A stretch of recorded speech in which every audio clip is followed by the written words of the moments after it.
Some of you guys have asked me to do a video about the stuff that's in my backpack, and my answer to that is, okay.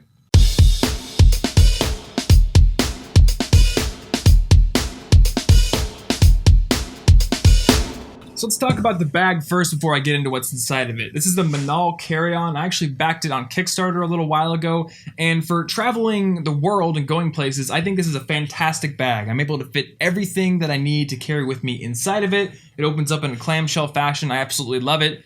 That being said, now it retails for around $300, and for daily campus use, it's probably overkill. For comparison, this is the bag that I used for most of college. It's the Synergy, I think it's called, from Swiss Gear. I got it from Best Buy for about $60, and it's a quality backpack. It hasn't fallen apart in 6 years, and I think that's a thing that you should keep in mind when you're buying a backpack, but also it's not overkill. It doesn't cost hundreds of dollars, and it has enough pockets to hold all your stuff. All right, let's dig into this thing.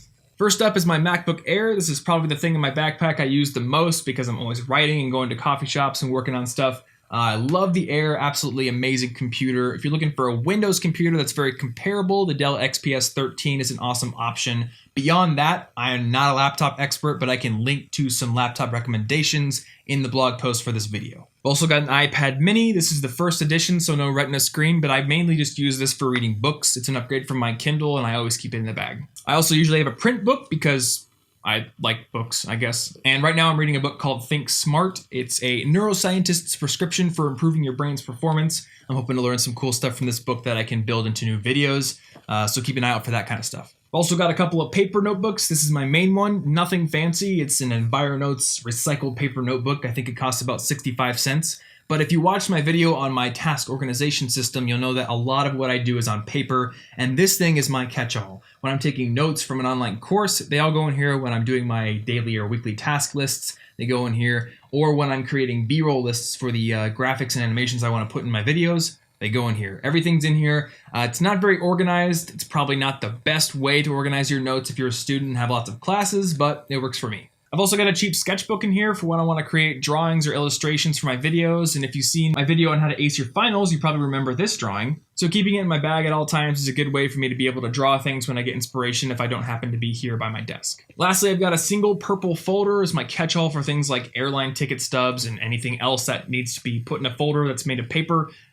If you're a student and you have a lot of classes, I actually recommend those accordion binder devices with the flap that can snap shut. It works better than a trapper. It works better than stuffing lots of folders into your backpack. But these days, I don't really have a whole lot of papers that I need to keep, so one folder carries them all pretty well. Moving on to the small stuff. I've got a Logitech presentation remote because occasionally I go speak at schools. Adapters for the MacBook. I've got the VGA one for the same reason I've got the presentation remote to hook up to projectors when I want to do a presentation, and also the Ethernet one just in case there's no Wi-Fi, but there is for some reason an Ethernet cord. Business cards. I always recommend having at least a few of these in your backpack just in case you meet somebody and you want to leave them your contact information and also leave a good impression. And if you want to get them, I recommend using Moo. I've been using them since I was a college student and they make really good high quality cards. Pens and pencils, not that interesting. I don't use anything crazy, I just use what works, but I will say that I do keep 2 pens in my backpack at all times just in case I'm out somewhere and someone needs to borrow a pen. I can be the cool person who lends one out, and actually at VidCon I made a new friend by doing this, so thumbs up for friendship. Umbrella. This is actually a really cool thing to keep in your backpack. I always have one on hand because you don't know when you're going to get caught in a rainstorm, and this has come in handy for me more times than I can count. So this thing is staying in my bag. And it makes for kind of a cool backdrop too.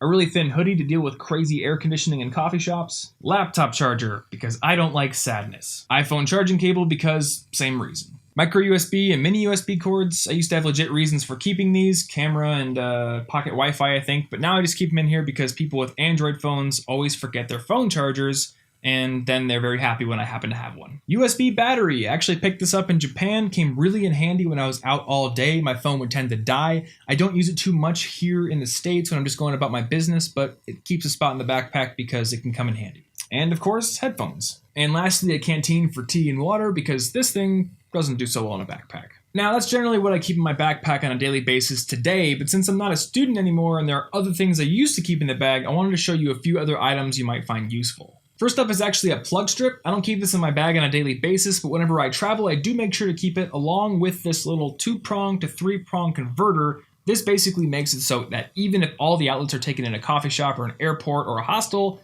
I can make more outlets, and that's always a good thing. When I lived on campus, I always kept a skate tool in my bag because my main way of getting around campus was a skateboard. Book flags, these come in handy for marking your place in books that you don't want to highlight. I always kept my clicker in my bag because I had classes that required it. Now, if you go to a school that requires this thing, yes, you should keep it in your bag all the time, but I think that schools are actually starting to move to smartphone clicker apps, which would be pretty cool. But either way, this thing always had a spot in my bag as much as I don't like it. A Pick 4 notebook. Now this is actually a pretty cool goal tracking device. Basically it has you commit to doing daily practice on 4 different goals for a 6-week period, and every single day you write down your progress on each of your goals. I've used several of these in the past and they've helped me make progress on goals like learning Japanese, building my own iPhone app, and lots of other things. And lastly, my trusty graphing calculator for math classes. So that ends this tour of my backpack. Hopefully you enjoyed it, and if you did, you can leave a like to support this channel. Now I actually want to know what kind of cool stuff you keep in your backpack, so let me know down in the comments below. That's all I got, so thanks so much for watching, and I will see you next week. Hey there guys, thanks for watching this video. Now if you enjoyed it and you want to get new videos on being a more effective student every single week, you can click that big red subscribe button right there. I also wrote a book on how to earn better grades, and it's absolutely free, so if you want to get a copy, click the picture of the book and I'll get one to you. You can find more detail and links to some of the things I mentioned in this video at the companion blog post, and you can find that by clicking the orange logo right there. In last week's video, I covered 20 different websites that I think are really useful for students, so check it out if you haven't seen it. And if you want to connect with me or ask questions, I'm Tom Frankly on Twitter, or you can leave a comment below. Thanks for watching.